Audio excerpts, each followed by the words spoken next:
Oi. Opa, boa tarde, pessoal. Só para ter uma noção aqui, quem aqui é desenvolvedor front-end, mais especificamente? Massa, legal. Bom, bora lá. Me apresentar rapidinho. Eu sou o Wendel, trabalho com desenvolvimento front-end há mais ou menos uns 11 anos aí. Passei por todo tipo de empresa já, várias indústrias, já fundei startup.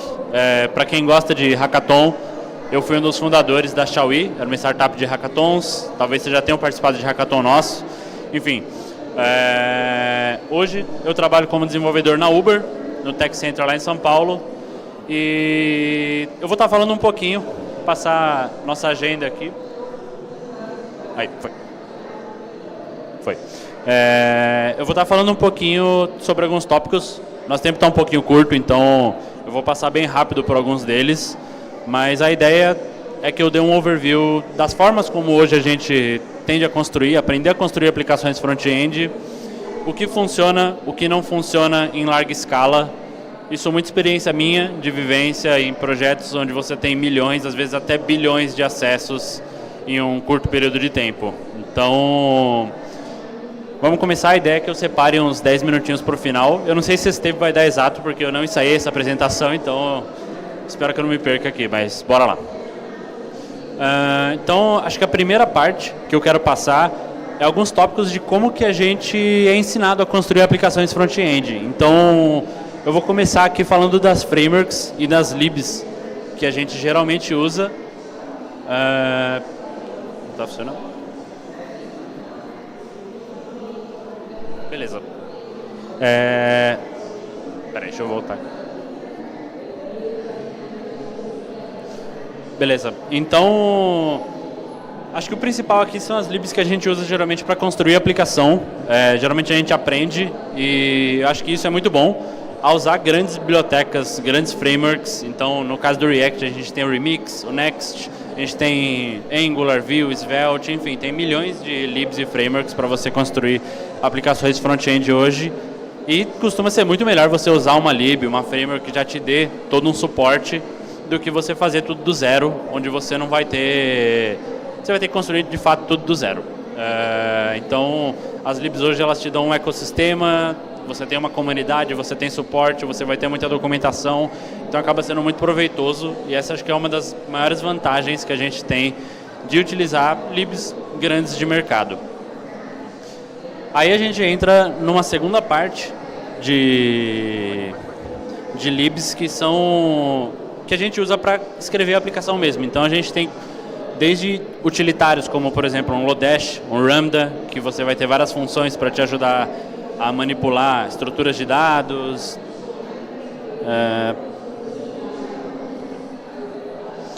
manipular estrutura de dados, beleza. Manipular estruturas de dados. A gente tem os design systems, então muita gente usa Material Design, outras pessoas vão usar o Tailwind CSS, tem o Ent Design, enfim, tem milhões de design systems que cada um também vai dar a sua lib. A gente tem formas de estilizar componente. Hoje, com tecnologia de componentização, geralmente a gente usa bastante styled. E eu coloquei uma bem específica aqui, que é o Moment, porque por muito tempo o Moment foi visto como uma lib padrão para lidar com datas de JavaScript. Hoje a gente sabe que tem alternativas melhores. Seguindo aqui, a gente tem alguns conceitos e formas de construir a aplicação. Os principais são as Single Page Applications, que são páginas que elas são totalmente renderizadas no client-side, então o browser do usuário vai interpretar aquele JavaScript e vai renderizar a aplicação inteira. A gente tem as aplicações renderizadas no server-side, que é o que a gente chama de SSR, tem ganhado muita popularidade nos últimos anos, principalmente com Next, com Remix, Gatsby, enfim, tem bastante coisa que trabalha com SSR, que você basicamente renderiza a sua página no server, devolve um HTML ou algo que o cliente possa usar para hidratar e construir aquela página. Mas a ideia é que você tenha páginas que sejam mais próximas de uma página estática, onde você vai ganhar em termos de SEO, etc. A gente tem as páginas estáticas em si, que estão caindo meio que em declínio, que é você de fato colocar um HTML, CSS puro e subir lá. Cada vez eu vejo menos esse tipo de página. E um último aqui que eu acho que quase ninguém usa, que é o WebAssembly. São casos de uso muito específicos, tem poucas empresas, pouca gente usando. A gente tem a parte de deployment. Hoje, a maioria das vezes, quando você vê um curso de desenvolvimento front-end, você vai ver algum desses nomes, geralmente Vercel, Netlify, alguns deles para você poder fazer o deploy da sua aplicação, Cloudflare, Fly.io. O legal desses provedores é que você pode fazer o deploy basicamente sem configuração nenhuma. Você só sobe a sua aplicação, conecta com o Git, ele vai entender, é uma aplicação React com Next, e já vai automaticamente fazer o deploy, vai subir, vai configurar roteamento, você não se preocupa com nada. É muito fácil, muito prático, e é o que a maioria das pessoas tem usado hoje. Partindo para Analytics, a gente tem algumas soluções, acho que a mais popular de todas é o Google Analytics, a gente tem algumas outras como Mixpanel, Amplitude, Sentry, que é para você tirar métricas dos seus usuários, funis, etc., quando você tem aplicações rodando em produção. Isso é importante para você entender como que as pessoas estão de fato usando o seu produto, estão interagindo com a sua aplicação. Às vezes vai ter, sei lá, um botão que você espera que ele tenha muitos cliques, ele não está tendo. O Analytics vai te dar isso. Geralmente a gente usa o GA para ter um baseline e vai implementando outras pouco a pouco. Monitoramento. Aqui é parecido com o Analytics, a gente tem algumas soluções, mas aqui é mais para você extrair, às vezes, erros, entender por que sua aplicação está quebrando, como você debuga em produção, é com monitoramento. Você adiciona instrumento à sua aplicação e com monitoramento você vai conseguir tirar informações sem que você precise fazer todo o teste manual, enfim, tentar simular fluxos. A ideia é que essas ferramentas elas te deem uma forma mais fácil de conseguir entender o que está quebrando na sua aplicação, te dar contexto daquilo, enfim. Métricas de performance. Hoje na web a gente trabalha bastante com Core Vitals, então são aquelas métricas do Google, de você ter o Time to First Byte, Largest Contentful Paint, enfim, tem várias métricas que a ideia é que você entenda como que a sua aplicação ela está se comportando, se ela está demorando muito para carregar, se o conteúdo, o tempo para você estar interativo na página é muito grande. E a gente tem uma PM, que é basicamente uma suíte de tudo junto, onde você tem monitoramento, analytics, você tem a parte de Core Vitals, são meio que suítes como Datadog, New Relic, Dynatrace. E a parte de versionamento, acho que mais de 99% das pessoas usam o microrepo. O que é o microrepo? É você ter basicamente um repositório para cada aplicação. É o padrão de mercado, assim. E acho que isso é uma cultura muito brasileira. A gente costuma não escrever teste. Isso geralmente é tipo, não vou escrever porque vai demorar mais, ou porque não precisa, a aplicação está muito pequena, dá para ir sem teste por enquanto, e vai ficando e fica, e você não tem teste. Então bora lá. Quais são os grandes problemas dessas abordagens mais padrões, assim? Eu vou passar um por um aqui, rapidamente. Geralmente a gente não aprende algo que é muito importante para a web, que é você ter cache. Cache é uma parada que ela te dá um poder absurdo. Quando você fala de escala, é o cache que geralmente vai fazer você segurar uma pancada de milhares, milhões de acessos, porque você não vai fazer a request passar por toda a cadeia e bater lá no seu back-end, que vai bater no seu banco, que às vezes vai bater em outro serviço, enfim. Então, esse é um problema muito grande. Geralmente, quando você não tem cache e você tenta escalar, o que acontece? Sua conta vai subir muito. Você vai gastar muita grana com o server para poder escalar isso. Quase nenhuma atenção para SEO, principalmente aplicações que têm páginas públicas, páginas que precisam estar nos mecanismos de busca, Google, etc.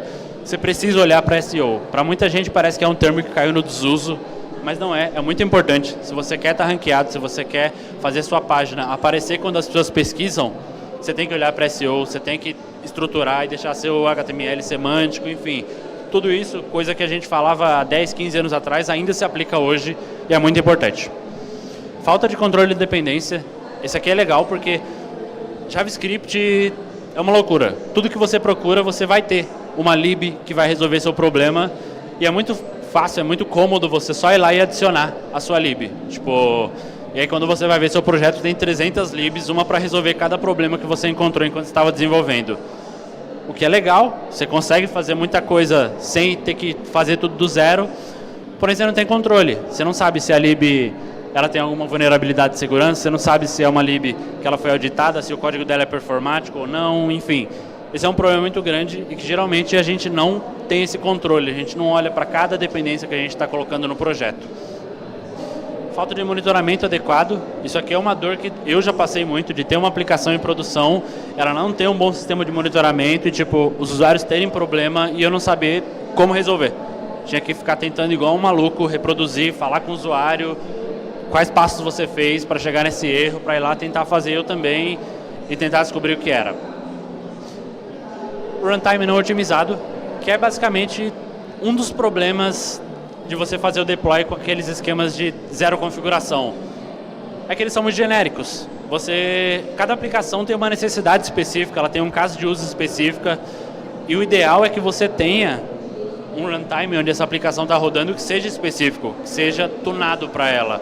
Quando você não tem isso, você pode acabar colocando menos recursos para sua aplicação ou até pior, colocando mais do que você precisa. Aí você paga às vezes por algo que você nem está usando. E assim, isso é só a ponta do iceberg. Tem muitos outros problemas que não dá para eu falar aqui. E aí assim, o que as referências de mercado geralmente fazem? E quando eu falo referências, são empresas como, sei lá, Google, Meta, a própria Uber, onde eu trabalho. Geralmente tem muito ferramental próprio. Por quê? Porque soluções de mercado nem sempre vão atender a necessidade de escala que essa empresa vai ter. Então, nem sempre, por exemplo, uma ferramenta de deployment vai atender a necessidade de escala que um Google tem. Você não vai colocar, tipo, sei lá, google.com no Vercel, porque não faz sentido. Você vai gastar muito e não vale a pena. Então, é muito comum você ver essas empresas terem muita coisa que eles constroem dentro de casa para atender as necessidades. Micro-otimizações. Isso aqui é muito legal, porque quando você está em grande escala, você vê que mesmo os menores problemas de performance que você tem, quando você coloca isso vezes 1, 2, 10, 15, 20 milhões, se torna algo grande. E no fim do mês, a conta vai ficar muito cara. Então, é muito comum você ter o traqueamento, observability de tudo na aplicação para que você consiga otimizar o detalhe do detalhe. Altíssima cobertura de testes. Isso aqui é importante. E eu, pessoalmente, nunca vi uma aplicação de grande porte que é estável, que não tenha cobertura de testes.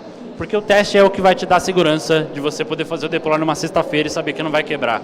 O teste é o que vai te dar a segurança de tipo, beleza, eu sei que meu código está estável, eu sei que meu código está rodando de boa e eu não vou ter problema com ele. Então, sem teste, não dá para você confiar no seu código. E se você não escreve teste, essa é uma verdade e você tem que aceitar isso e tudo bem. Estratégia de cache agressiva. Isso também acho que é uma das coisas que em páginas públicas, por exemplo, uma landing page de qualquer empresa grande, pode ter certeza que ela é cacheada. Dificilmente você vai estar batendo direto no server deles e eles vão estar renderizando uma página inteira para você.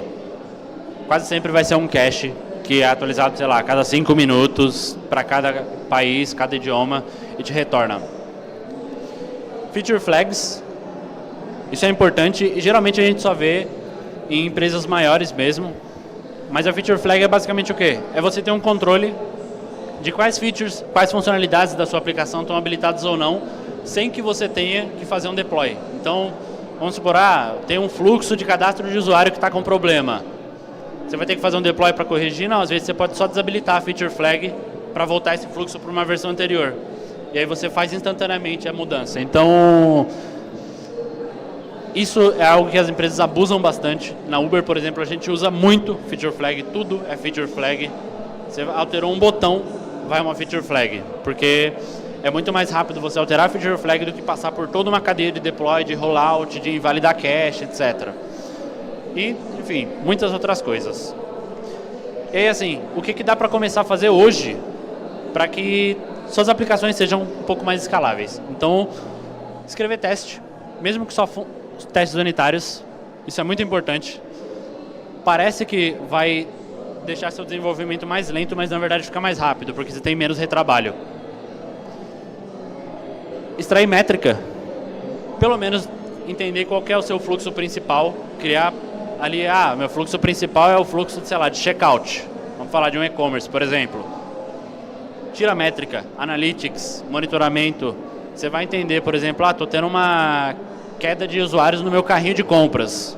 Se você tiver métrica, você vai entender. Às vezes, ele não está conseguindo calcular frete porque, sei lá, uma API está muito lenta. Enfim, pode ser 1 milhão de possibilidades. Mas é importante você tirar métricas do seu produto e você entender como que seus usuários estão usando, como que eles estão se comportando e como que sua aplicação reage aos usuários.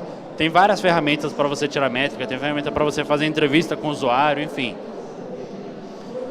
Registro de decisões arquiteturais, o famoso ADR.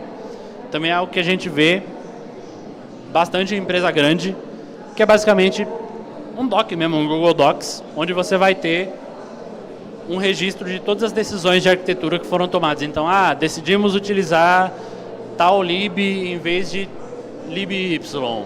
Vai ter o porquê, vai ter geralmente a arquitetura que foi escolhida, as arquiteturas alternativas que foram consideradas. E aí você não vai chegar daqui um ano e vai falar, quem teve a ideia de instalar essa lib aqui? Não, vai estar lá por que teve a ideia, por que ela foi colocada, os prós, os contras. Isso é muito importante para quando você tem times grandes ou você tem vários times que trabalham no seu produto. Isso é praticamente essencial, porque senão você se perde e você vai ter que perder muito tempo comunicando as pessoas, explicando por que as coisas foram feitas da forma que foram feitas, enfim. A parte do cacheamento, de novo, assim, você não precisa cachear a sua aplicação inteira. Olha para 2 fluxos, que são os principais, que você vê que onde você tem o maior número de acesso de usuários, e tenta cachear. Tenta, mesmo que seja com um Redis, com um main cache, não precisa ser uma solução mega robusta de cacheamento, nem mega cara, porque cacheamento geralmente em memória é caro, mas começa aos poucos, e aí você vai evoluindo. E isso casa com o que eu ia falar aqui do plano de melhoria. Então, o legal é você ter um plano e você tentar colocar isso no seu backlog. Eu sei que geralmente o que acontece, a gente tem débito técnico, às vezes até traqueado, está cadastrado no Gira lá, mas está lá. E vai ficando, e vai entrando feature nova, e vai ficando, entra bug, tudo é prioridade, menos o débito técnico. Então, é importante dar atenção para a melhoria, para deixar a aplicação mais robusta, mais resiliente, mais escalável, porque é algo que a conta ela chega. E beleza, hoje você está desenvolvendo feature, fazendo um monte de coisa, mas amanhã você vai ter que parar e você não vai mais conseguir desenvolver feature porque sua aplicação não escala. E você vai ter que refatorar 1 milhão de coisas para poder escalar. Então é muito melhor você fazer pouco a pouco, às vezes, sei lá, cada sprint você pega um débito técnico, uma melhoria para fazer. E com o tempo, você vai dividindo esse trabalho em coisas menores, quando você vai ver, você está com uma aplicação mais preparada para quando você precisar escalar, quando você precisar colocar isso numa carga maior, você consegue. E fazer teste de carga. Teste de carga é uma ferramenta muito subestimada, mas ela é muito poderosa. Por quê? Você começou a construir, sei lá, a sua startup ou o projeto da sua empresa hoje e ainda não tem uma carga grande. Como que eu sei se minha aplicação, qual o limite dela? Até onde eu consigo ir com a configuração de servidor que eu tenho, enfim. Teste de carga. Você vai descobrir, 1000 usuários ao mesmo tempo, meu banco de dados cai. Então você já consegue ter um plano. Você consegue falar para o seu time de infra, ou às vezes se você é o time de infra mesmo, configurar o auto-scale, fazer, enfim, o que for necessário para que sua aplicação não caia. Porque no final das contas, o que você não quer perder é usuários e você não quer que sua aplicação saia do ar. São os piores cenários possíveis. Enfim, basicamente era isso que eu queria falar. Não deu para entrar muito no detalhe técnico. Eu acho que a gente tem 10 minutinhos ainda. Enfim, aqui nesse QR Code está meu LinkedIn, se alguém quiser se conectar. E agora abrir para perguntas. Quem tiver pergunta, fica à vontade.